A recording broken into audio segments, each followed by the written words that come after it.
Ask yourself this. Every time you sit in the front seat, are you just running a shift or are you shaping the fire service and the next generation that'll inherit it? That's the weight tonight's guest carries and the mindset that's driven his career. At 37 years old, he's built a fire service journey that spans more than a decade and includes nearly every seat on the rig, from engine operator to the truck tiller, boat fire captain, and now company officer. Beyond the fire ground, he stepped up in both as an officer and union leader, fighting to raise the bar in culture, accountability, and mentorship. Out of that same passion, he's launched Front Seat Fire Academy, an outlet dedicated to redefining what it means to sit in the officer seat at its core, and its consistency, accountability, and equipping future leaders with the tools to succeed while others stumble.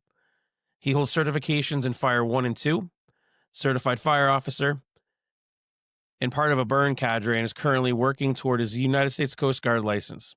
But what defines him most isn't the titles or the qualifications, it's his philosophy.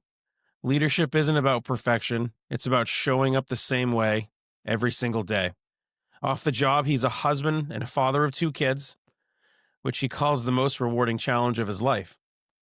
When there's time, you'll find him outdoors hunting, fishing, or golfing. For him, the fire service isn't just a career, it's a calling. And leadership is how he intends to leave it better than he found it. Welcome to the show, ladies and gentlemen, Mike Elhihi. How are you, my friend?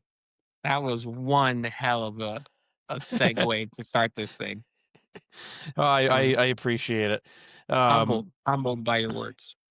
no, it's honestly, it's you might be humbled by the words, but it's a life and a career you've forged. So it's definitely something to be proud of. I appreciate Um, them.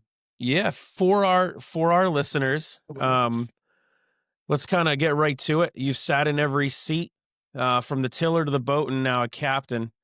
Which one has taught you the most about leadership, and which one exposed your weaknesses the hardest? Oh, Right out of you the gate. right out of the gate, you're hitting it. Well, you are right. I have attempted to sit in every seat that I possibly could, within my organization. I felt like it was the best way to truly see the fire ground from multiple facets, knowing that one day, I wanted to promote. But if I was to say which was the most difficult, was probably the acting officer position. Um, that was the most challenging. One, because today you may be somebody's superior, you may be their company officer, but then when you revert back to the seat tomorrow or the next tour, you're a peer. You're just a fellow Yeah. firefighter, and you learn really quickly how to balance, you know, being a supervisor one day and then being a peer the next day. And I think that's where a lot of people struggle the most. It's where I learned the most, right? It got me out of my comfort Yeah. zone. It was truly an eye-opening experience. And I spent, almost a year and a half in a temporary or an acting assignment before I got promoted. And it was such a valuable experience that when they finally promoted me, it was just a seat change. It was a fish. I gained that knowledge and experience in that acting time. But I would say that was the most difficult and the most rewarding time. Yeah. I Is there any moment that made it stuck out more? So I mean, I can totally see where you're coming from as far as going from temporary boss back to peer. Um, how did you really kind of work your way and navigate that challenge through that moment? Honesty and humility. L- the best two words describe it. Honesty by just having that conversation with that crew that day. I worked on a really senior company, and when I got bumped up to a temporary officer, I was assigned to the truck, and we run a 4 truck, and our truck is typically very senior. It's one of those positions in my department where because we treat our truck drivers and our truck tillermen as almost like lieutenants on the fire ground. Hmm. They kind of operate independent of the captain and the back step. So the people who typically work on that have some time, have some experience, have some season. And so, honestly, first day when I approached, yes, I've sat in all these roles that you've sat, but this is a new experience with me. And being honest and open up front with those individuals, really asking them for grace and for patience, not necessarily grace and patience and operational proficiency or standards, because I think you need to have that before you sit in that seat, but just grace and empathy. And this is a new position for me and I'm trying to navigate it. And it'll be sure a lot easier if you weren't, you're not a wedge for me and you're someone that's going to, just allow me to make some mistakes, allow me to work through some issues, um, and learn my leadership style, learn my cadence, learn my rhythm, learn my own algorithm. And so that was the honesty part. And then the humility, understanding that at the end of the day, I could return to being that firefighter that's in that tiller box or that driver or that Mm. back step, and having the humility to understand that, okay, just because I'm a supervisor today doesn't mean I get to act a certain way and talk a certain way and change who I am, because tomorrow I'm going to be in that position. And I think just having that humility really helped that too. No, that's so. Did you ever have an instance when you were in the acting roles where you had to sort of, um, you know, uh, hand out discipline and stuff like that, or were you kind of lucky enough to not have to deal with that, where you bounce back down to the peer level? I never had to officially get to a discipline point where I had to write somebody up or put something in their file. However, I had multiple circumstances in which, I had to bring a firefighter into the office and actually have what we call a coaching council, or even a documented sit down where I had to kind of, I, I had to learn real quickly, how to define that line of, we always joke buddy to boss, and, the Mm, transition from being a peer and how difficult it is, because it's, you know, the person I rode along that truck with for years, I would consider family. I worked with him for 14 years, and then if I have to bring mm, him in the office the next tour on duty and be like, hey, we have to talk about something, that's incredibly uncomfortable, mm. you know? So, luckily for me, it wasn't him that I had the issue with. So the pressure was a little bit off in that sense, but absolutely. And I always tell this now as I mentor and develop young firefighters who want to become officers. The moment you decide that you're going to sit in the seat today, like you go to your cap and you say, hey, Cap, I would like to work on my task book. I'd like to start sitting in the seat. The first day that you decide, even if it's for medical calls, code two driving to the grocery store, you can never go back. Like, you officially have closed a chapter in your life to your attitude, your perspective, your mentality. And here's a great example of that. You may be sitting in the seat today, and you're going to be like, hey, at 2 o'clock, guys, we got to go hit some inspections. And as the company, as the acting officer, you have to hit the inspections. There's an expectation upon you. You know it's got to get done. Well, tomorrow, when you're in the back step and your officer goes, hey, we got to hit inspection at 2 o'clock, you can't turn to the guy next to you and be like, we're not doing that. Like, you Exactly. just can't do it. It's over. And so understanding that when you become an acting officer, you decide to work on your task book, or you've decided to sit in that seat, uh, that is the transition. Mm. No.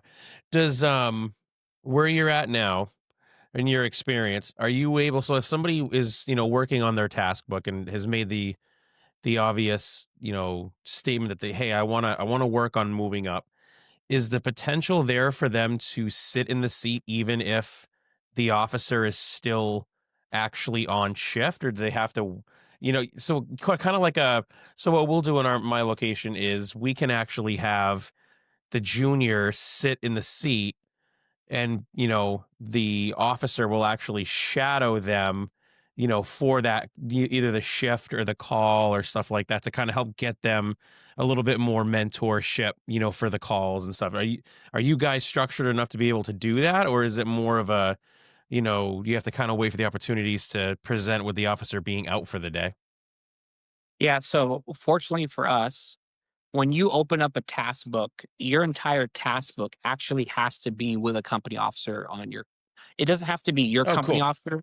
You can work overtime or a trade, or you could have a sub for the day. But you physically sitting in the seat working on an AC sign off is what we call it. Hmm. You have to have a company officer in the back just for the way the policy is written. Now, once you do get your sign-offs complete, then you can pick up overtime or be bumped up in the capacity of a company officer for the day without having that officer behind you. Mhm. And I'll be honest, in the beginning, it's a huge benefit, right? Because you are learning through experience, right? Yeah. You think you've been paying attention your whole career as a firefighter, what the company officer does, until you actually get in the seat and you're like, wait, I have to do what? And so it's good to have that reassurance in the back. Um, right now, for example, I have two gentlemen working with me who want to be company officers and they want to start working on their task book. And the hardest thing for me is to allow their 100% in that, because I think Jocko talks about this. He goes, when you decentralize and you kind of empower people to step up and lead, Mm. their 100% because of where they're at right now may be only your 75 or 80% because of your Okay. experience and the time that you have. Yeah. And you have to be okay allowing their 100% to to complete the job. Like, Yes. because it's okay that it's not perfect. And that's one of the most difficult and also the most rewarding things as the actual company officer is to allow those individuals to get the win and not interject and be like, okay, now what would you do? Or I would have done this a little bit better. Allow those people as they're developing to have that win, even if it's not Mhm. your 100%. If it gets the Yeah. job done, you have to allow them to learn from that experience. So when as someone sitting in the seat, that can be where the difficulty is you want to start making decisions on your own. And you don't want to have interjections from the back seat being like, oh, did you think about this? Oh, did you think about Mhm. that? Fair. So that's the other side of it. So there is some positive and some negatives to it. No, I that's such a good call. So with the task book, is there a certain like how I mean, is it a timed thing? Like you need to get the book done in so many, months to a year, or is it one of those, when you get it done, you like at your own leisure kind of thing? It's at your own leisure, right? Once you open it up, some people finish it in 6 months. I actually spent almost a year and a half on my task book. Okay. Um, Yep. and that was just a personal preference. I wanted to sit behind multiple officers. I was an engine guy, uh, although I was a truck driver and a tiller guy. Once I completed those sign offs, I eventually gravitated to an engine for a good 7 year span, 6 7 year Mm, span. And then before I was really thinking about promoting, I made the conscious effort to go down to the truck company and spend 2 years on the truck, or a year on the truck before the test time because I wanted to learn more and I wanted to develop myself as an officer. So it's really up to the individual of how they want to tackle their acting sign-offs.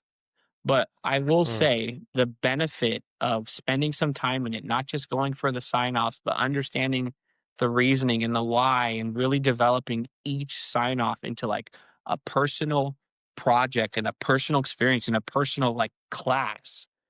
You're just so much better when the time comes for you to sit in that seat where you don't have to sure. phone a friend at 5 in the afternoon and be like, hey, how do I do this again? Because you've really accepted the responsibility of knowing that position. I love it. Um, even just the fact that there's a process in place, I think, is something that I can just have so much respect for because there's a lot of departments and fire companies that are struggling for membership, let alone leadership.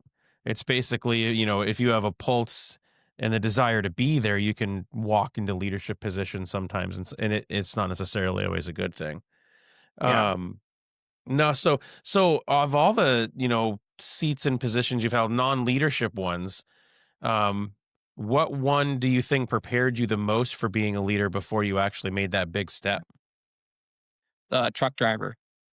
Yeah. Um, I come from a 7 station department. We're fairly busy. I think for 7 stations, we run about 15,000 calls a year. So it's not to the highest extreme, but we have busy houses and we have slow houses, but we only have one truck. And Hmm. we operate. You're probably going to be jealous. We operate a 4-person tiller truck. Um, and Yep. but the way we run it is we typically run the truck driver and tiller operator independent of the company officer and backstep, or we call it the rider.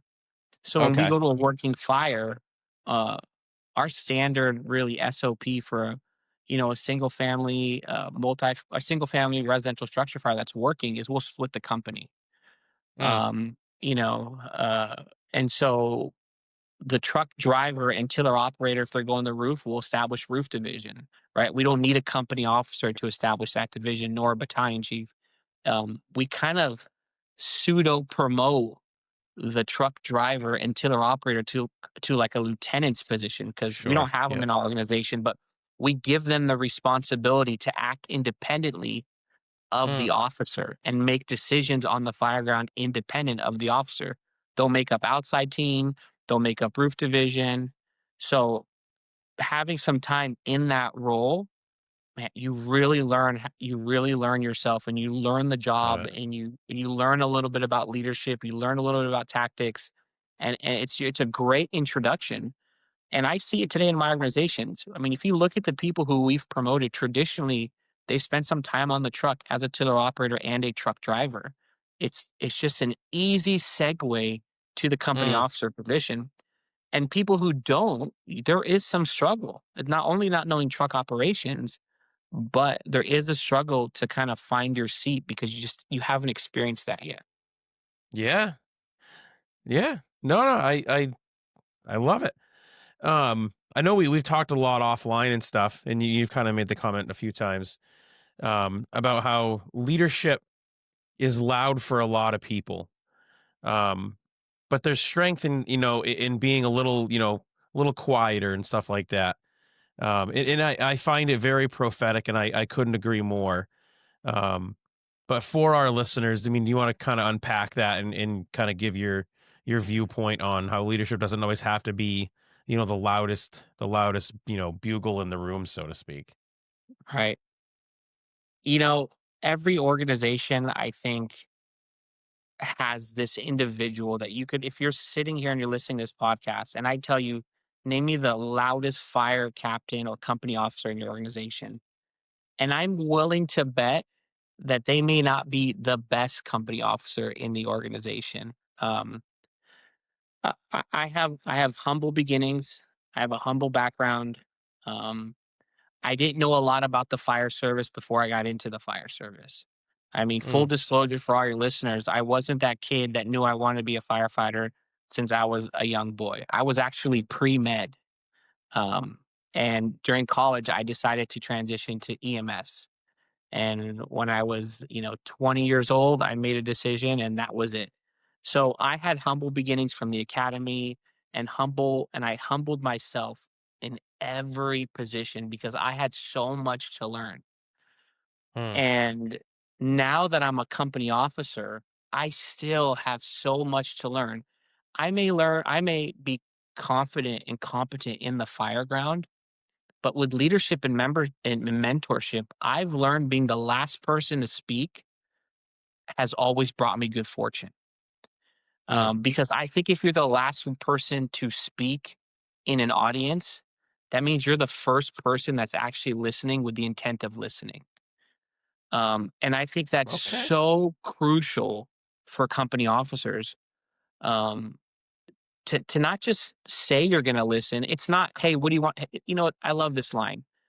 You're a firefighter, company officer comes up and they say, "Hey, what do you need today?" It's always like the cliche line, "Hey, what do you need today?" Yeah.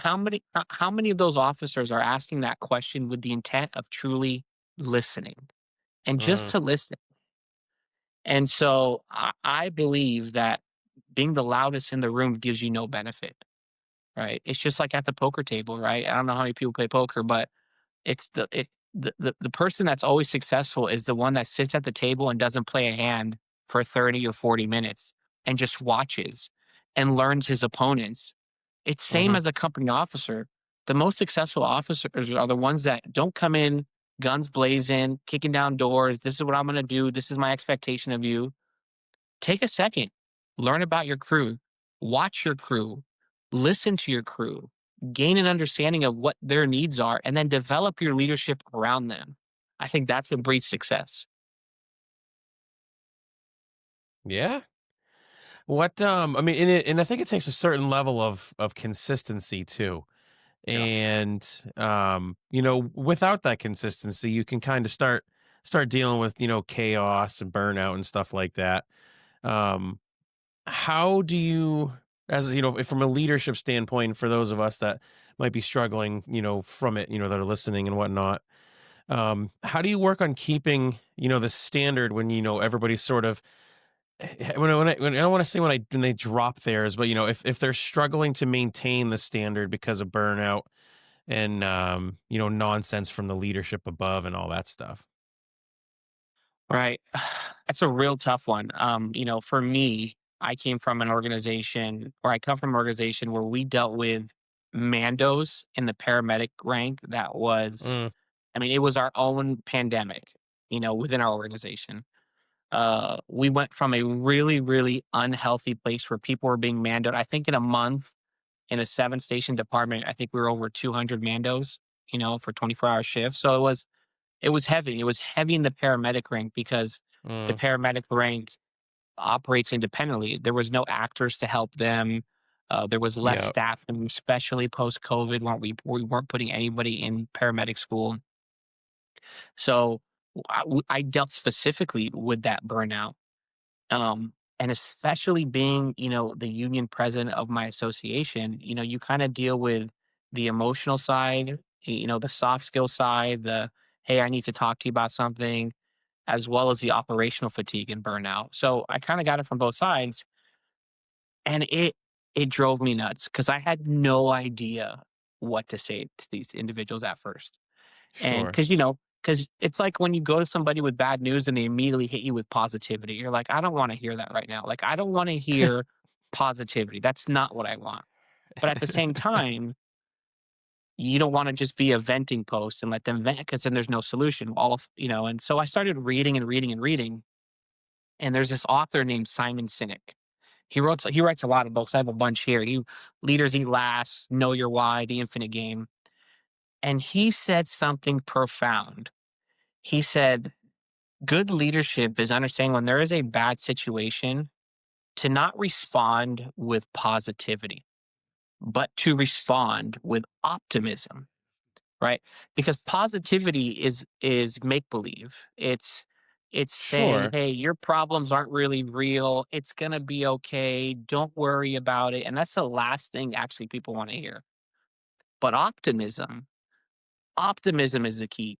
I'm with you. The Mandos are terrible, right? Or what's happening right Mm, now is really difficult. Like, first of all, acknowledging it, just bring a little bit of reality to what they're telling you, and letting them know that yeah. what they're feeling is real. But then following it up with optimism, not positivity, saying, I know we're in a difficult time right now, but it's going to get better because of this, or it's going to get better because we're going to do this. It's a slight change in your mentality, but if you can shift from positivity to optimism, just acknowledging that we're in a difficult time, but there is light at the end of the tunnel. We are doing this to get you better. We are going to do this as a crew to get you better. You'll find that you'll start helping people rehab just by changing your mentality a little bit as that leader. Oh, I like that. I think, I mean, and it bodes into the accountability. I think it helps keep people grounded. And I mean, it's I mean, oh man, speechless. I like it. I like it. Um, I don't know if there's anything more specific leadership wise. So here's actually a pretty decent one that somebody asked me the other day, and it kind of took me a little surprise, but it was a good question.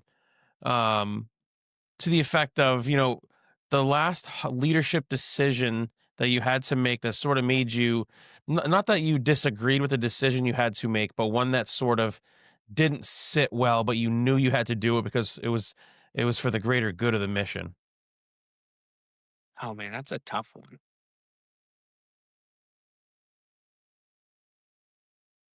Well, I will say this, well, as I think and talk at the same time, I think the mission always has to be first. I Mm, think that all of us, no matter what seat you are, company officer, battalion chief, lieutenant, backstep, truck driver, tiller, we're all renting that seat. We're renting it. We don't own it. People have had it in the past. We currently hold it. And the next generation, it's theirs. And you're just temporarily holding it. And while you hold it, you have one job, right? Don't disgrace the seat. Make it a little bit better for the next generation. And I think you do that by maintaining the mission first. I was mm, humbled when somebody told me, because I'm a heart charger. I love this profession. I love coming to work and I hate going home. And I mhm. have a wife, beautiful wife, and two beautiful children at home. I have a third on the way, you know, Oh, and nice, it's not that, awesome. yeah. So it's not that I don't want to come home, but it's to them, it's that I'm so in love with this job. I'm so in love with this Yeah. crap, right? That I don't want to miss a beat. And someone told me something profound. They said, "Do you know name a firefighter who worked in your organization 75 years ago?" I was like, "I have no idea." They're like, "That's the point, right? You own this. You rent the seat temporarily, but outside of these few Mm, big names that in the fire service that are legends, right? But they're only legends for a couple of decades, and then they'll start to the next ones will fill in that gap. Nobody's yeah, gonna exactly. remember you. No Yep. one's gonna remember you, right? So the least you can do is when you're here, respect the mission and protect the mission. Mm, And so I say every decision that I make as a company officer is for the mission. Um, but your question is difficult because there's so many instances that happen on the union side, from things like negotiations to as simple as here is a easy example that you can do as a company officer. My my department has done something really special for firefighters and the police officers through the city is we've had a lot of disability retirements, just like any organization, right? It's just kind of the wear and tear is tougher on us, equipment's mm, heavier, buildings are going vertical, you're spending more years, over time. So the job wears on people more. And so our department offers PT that individuals can do.